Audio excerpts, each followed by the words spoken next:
A Veia e a Madeira. Salvador, novembro de 2019. Céu carregado, aquele nublado grosso que ameaça desabar em temporal, mas nunca desaba. O ar cheira a sal, óleo de dendê e aquele mofo dos prédios velhos do comércio. Eu, João de Santo Antônio, sim, esse é meu nome, graças à minha mãe devota, estava com as mãos cheias de farpas e a alma mais rasgada ainda. Carpinteiro de mão cheia, mas com a vida desmontando como um armário de madeira podre.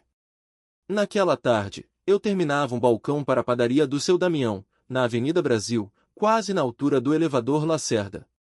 O barulho das furadeiras se misturava com os gritos dos ambulantes vendendo acarajé e os berros dos motoristas presos no engarrafamento da Cidade Baixa.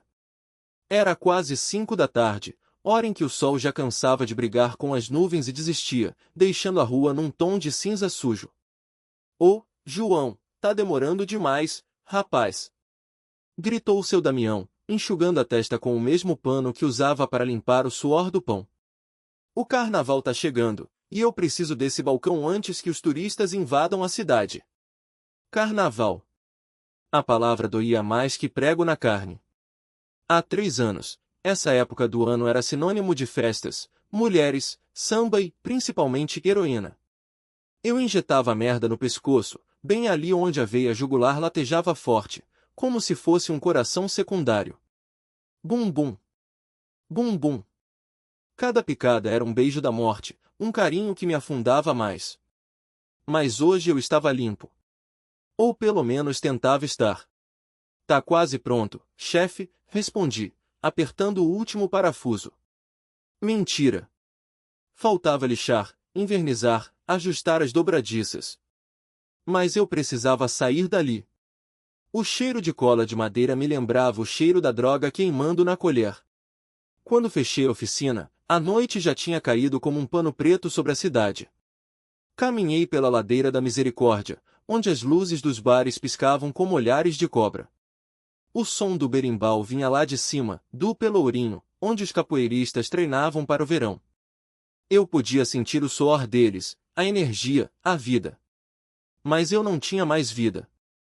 Só madeira, serragem e memórias queimando. Foi então que vi ela. Maria. Não, não era uma mulher. Era Maria. Nossa Senhora Aparecida, em um quadro velho pendurado na fachada de uma igreja abandonada na rua Gregório de Matos. A pintura estava descascando, os olhos dela quase apagados pela umidade, mas mesmo assim, ela me olhava. Não como uma santa distante, mas como uma mãe que sabe que o filho tá metido na pior. Tá rindo de quê, João? Uma voz rouca me puxou de volta à realidade. Era Bill. Meu antigo parceiro, o cara que me ensinou a furar a veia sem errar. Ele estava encostado num poste, magro como um palito, os olhos fundos como 2 buracos negros. Nada, irmão, respondi, tentando passar reto. Tá limpo, é?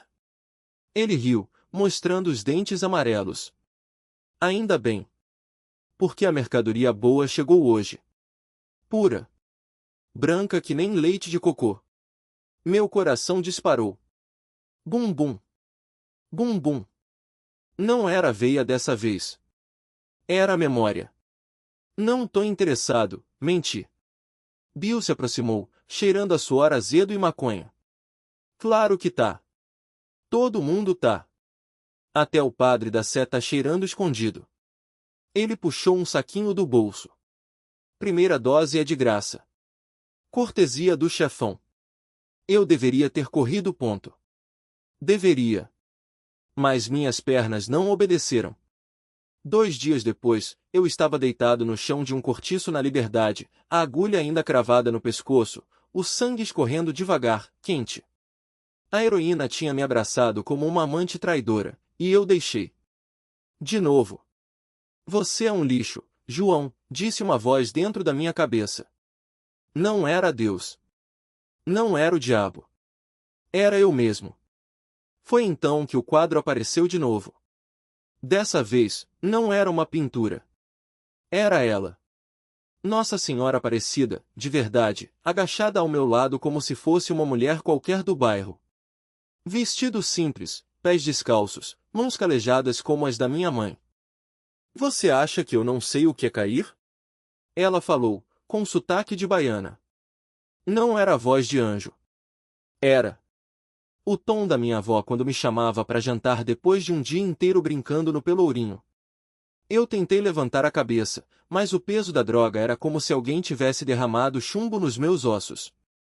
O cheiro de mofo do cortiço misturava-se ao do meu próprio suor, azedo, misturado com o álcool barato que eu tinha bebido antes de buscar a dose. A liberdade, naquele novembro abafado, não era libertadora para ninguém. Era só mais um beco onde a gente se perdia. Você acha que eu nasci santa? Ela continuou, passando os dedos por uma das minhas cicatrizes no braço, onde as veias já não aguentavam mais ser furadas.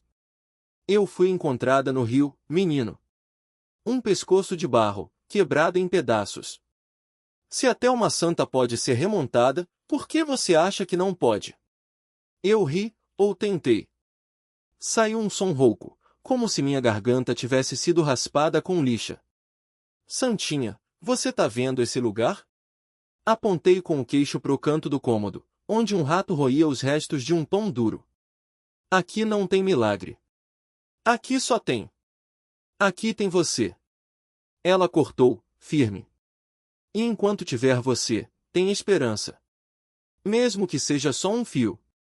De repente, o ar ficou mais pesado. Não era só a umidade de Salvador, não. Era como se o próprio cortiço respirasse, sufocando. A parede atrás dela começou a tremer, levemente, como se algo, ou alguém, estivesse batendo do outro lado. Eles estão vindo. A voz dela mudou. Não era mais a baiana tranquila. Era urgente. João, levanta. Quem? Perguntei, mas já sabia. Os caras. Os mesmos que me tinham vendido a droga, os mesmos que agora deviam estar querendo dinheiro que eu não tinha. Ou pior, querendo me usar como exemplo para outros otários que pensavam em não pagar. O barulho de passos na escada de madeira podre confirmou. Não eram passos de quem vem conversar. Eram passos de quem vem arrasar. Corre! Ela segurou meu braço e, não sei como, uma força que não era minha me puxou para cima. As pernas tremiam, mas aguentaram. A agulha caiu no chão, manchando a madeira com o resto do meu sangue. Por onde? Sussurrei, olhando para a porta, onde as sombras já se moviam. Ela não respondeu. Em vez disso, empurrou a janela quebrada que dava para um beco estreito, onde o cheiro de urina e fritura velha subia como uma névoa. Pula! Não pensei. Pulei. Aterrissei no chão de terra batida, sentindo a dor subir pelas canelas.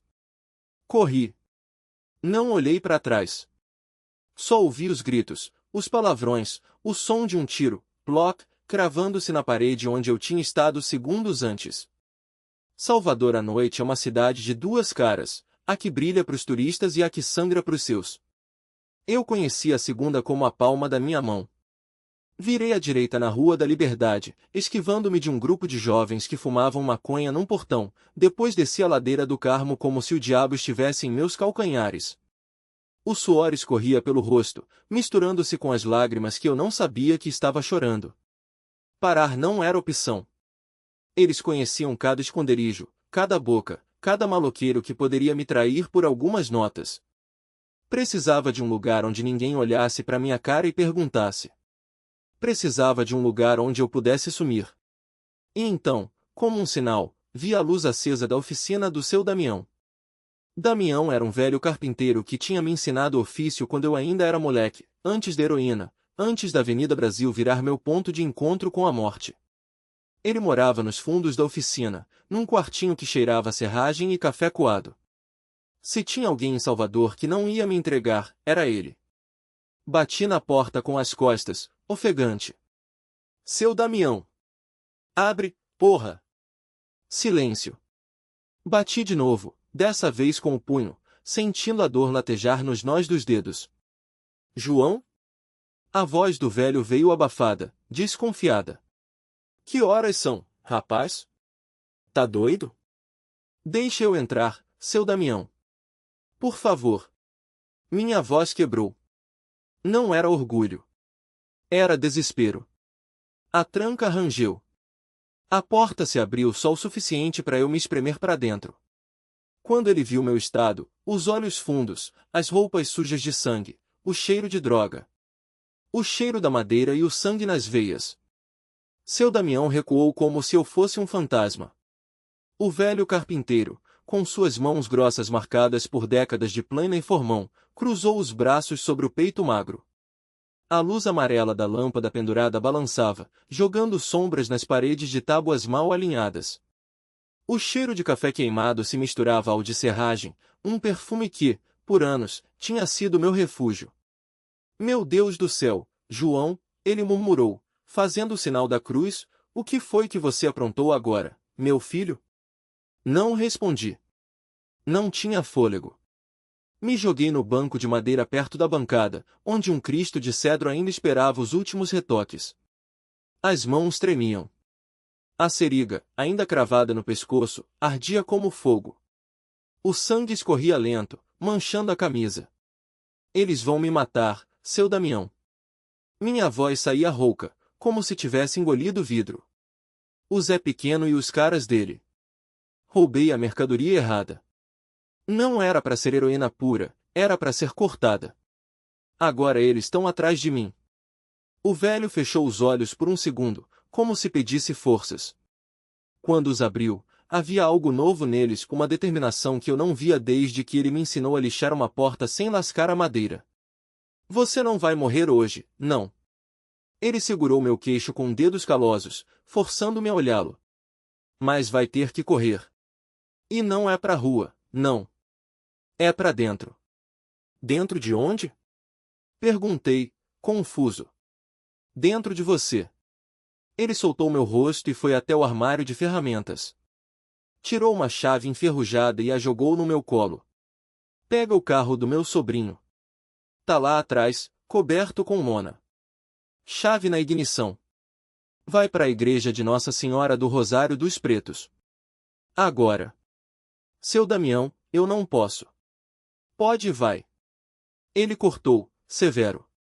Você acha que eu passei 60 anos nesta vida sem aprender nada?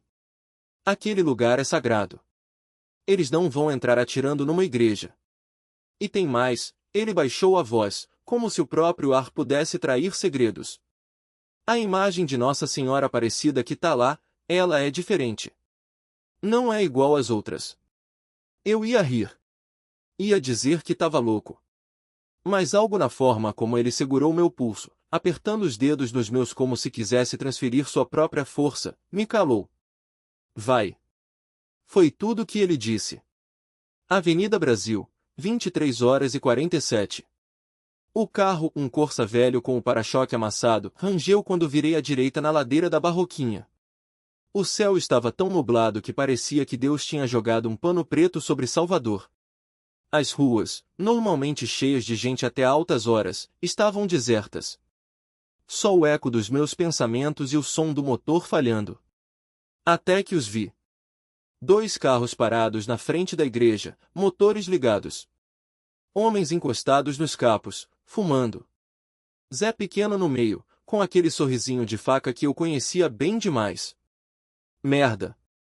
Pisei no freio, desliguei os faróis e desci correndo. A porta da igreja estava entreaberta, como se alguém tivesse saído às pressas. Entre os azulejos portugueses e as velas tremeluzentes, avistei a imagem Nossa Senhora Aparecida, pequena, com um manto azul desbotado pelo tempo. Seu Damião tinha razão. Ela era diferente. Não pelo tamanho, não pela cor.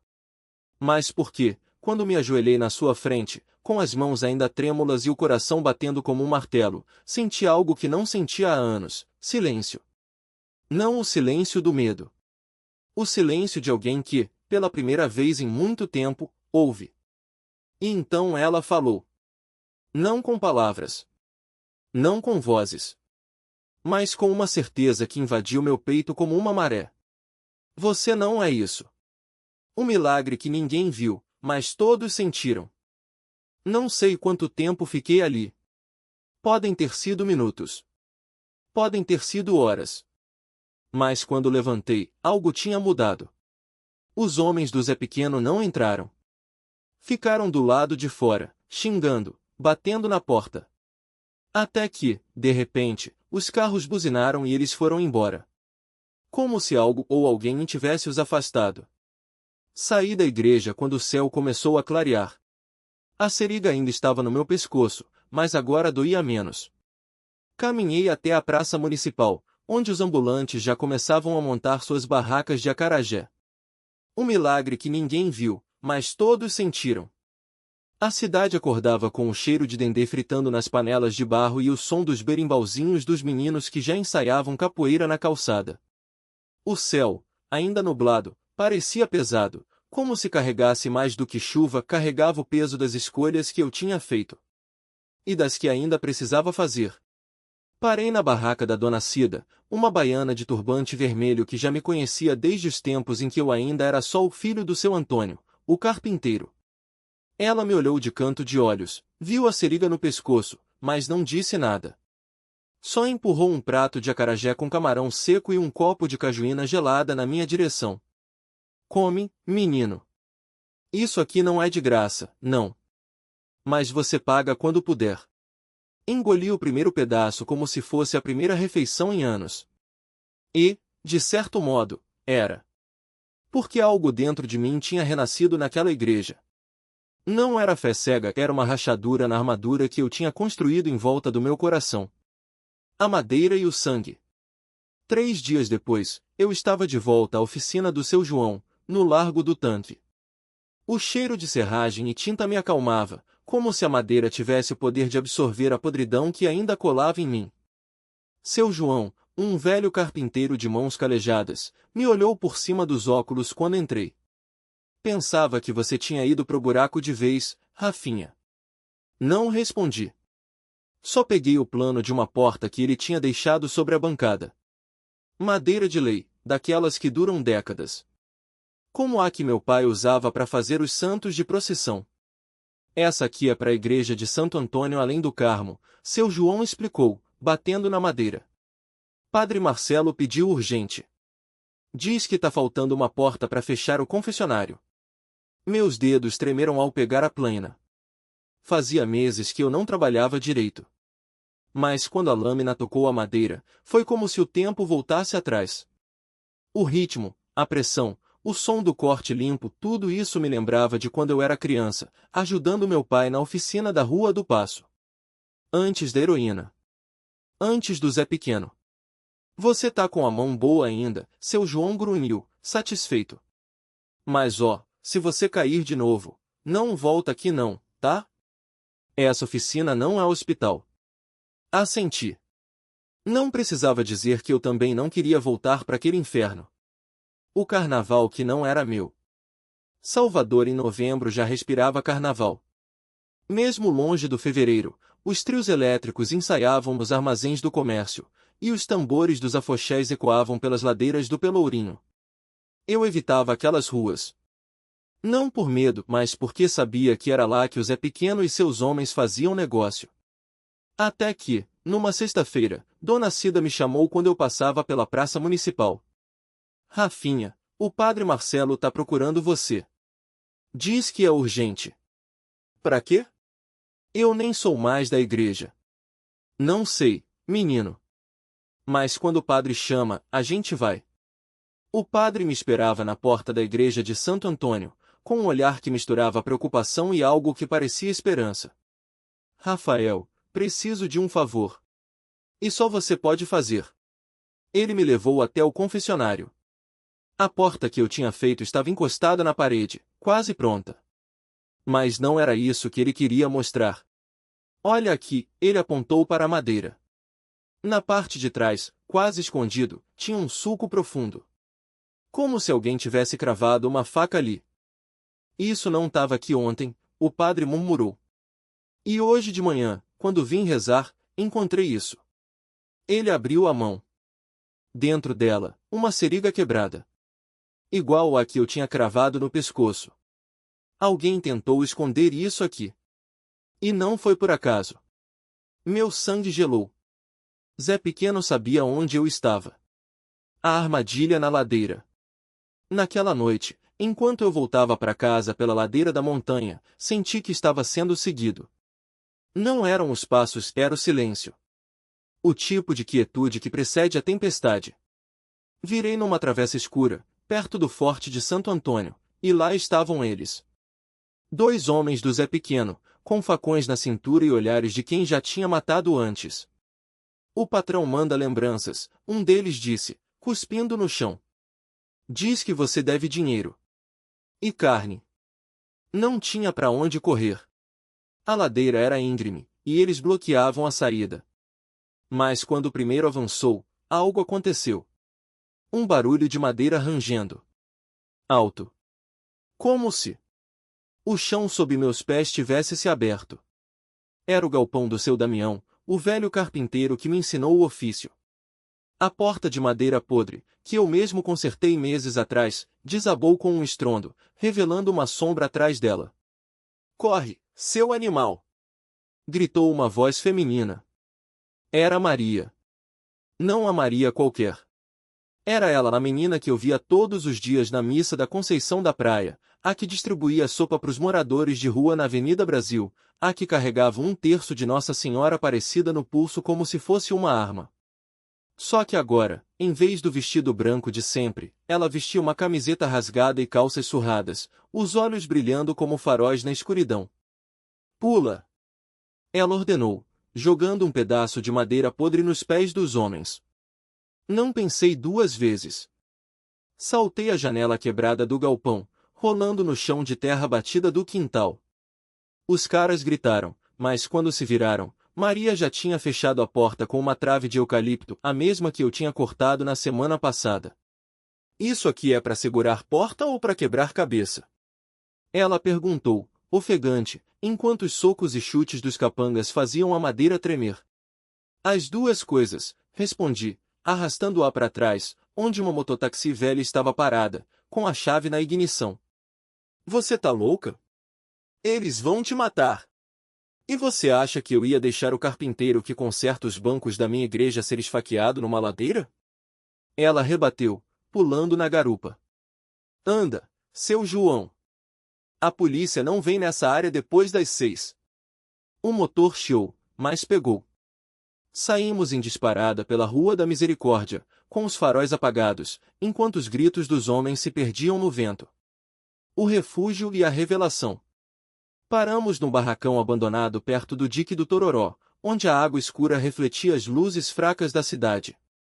Maria acendeu uma vela diante de uma pequena imagem de Nossa Senhora Aparecida, colada na parede com fita adesiva. Você tá metido com o Zé Pequeno? Ela perguntou, passando álcool no meu braço. Eu nem tinha visto o corte. Tava, admiti, sentindo a queimação. Há 3 anos. Quando a serraria queimou, eu precisava de dinheiro. Comecei levando recados, depois, mercadoria. Aí provei. E quando vi, tava injetando heroína no pescoço para sentir algo. Ela não recuou. Não fez cara de nojo. Só apertou o algodão no ferimento. E agora? O que você quer, João? Olhei para a vela tremeluzente. Para a imagem da santa, que parecia me observar com aqueles olhos serenos. Viver, respondi. Mas não sei como. Maria sorriu. Um sorriso que não era de pena, mas de cumplicidade. Amanhã é dia de Nossa Senhora Aparecida. Você acha que foi coincidência ela ter me colocado no seu caminho hoje? Ela pegou minha mão, virando-a para cima. Olha suas veias. Tá vendo? Ainda tem sangue bom correndo nelas. E madeira, ela bateu na bancada de carpintaria abandonada ao lado. Madeira sempre pode ser lixada, colada, transformada em algo novo. O milagre na Avenida Brasil. Na manhã seguinte, o céu ainda estava nublado, mas o cheiro de acarajé frito enchia o ar. Maria me levou até a igreja de Nossa Senhora do Rosário dos Pretos, onde um padre baixinho e sorridente nos esperava. João, meu filho, ele disse, colocando a mão no meu ombro. A Maria me contou tudo. Você vai trabalhar na restauração dos bancos da capela. E ele puxou um envelope amarelado do bolso. Isso aqui é uma doação anônima. Suficiente para você começar de novo. Não era muito. Mas era um começo. Enquanto saíamos, o som dos tambores do Olodum ecoava ao longe, ensaiando para o carnaval que viria. Maria me olhou. Você sabe que no carnaval, a cidade inteira se veste de fé e de luta, né? Os blocos passam, a multidão grita, mas no fundo, todo mundo tá pedindo a mesma coisa, uma segunda chance. E foi aí que entendi. Não era sobre escapar dos capangas. Não era sobre a heroína que quase me matou. Era sobre aquela madeira a que eu sempre achei que estava podre demais para servir para algo, mas que, nas mãos certas, poderia virar um altar. Naquela noite, enquanto cerrava as primeiras tábuas para consertar os bancos da igreja, senti algo que não sentia há anos: paz. Não a paz de.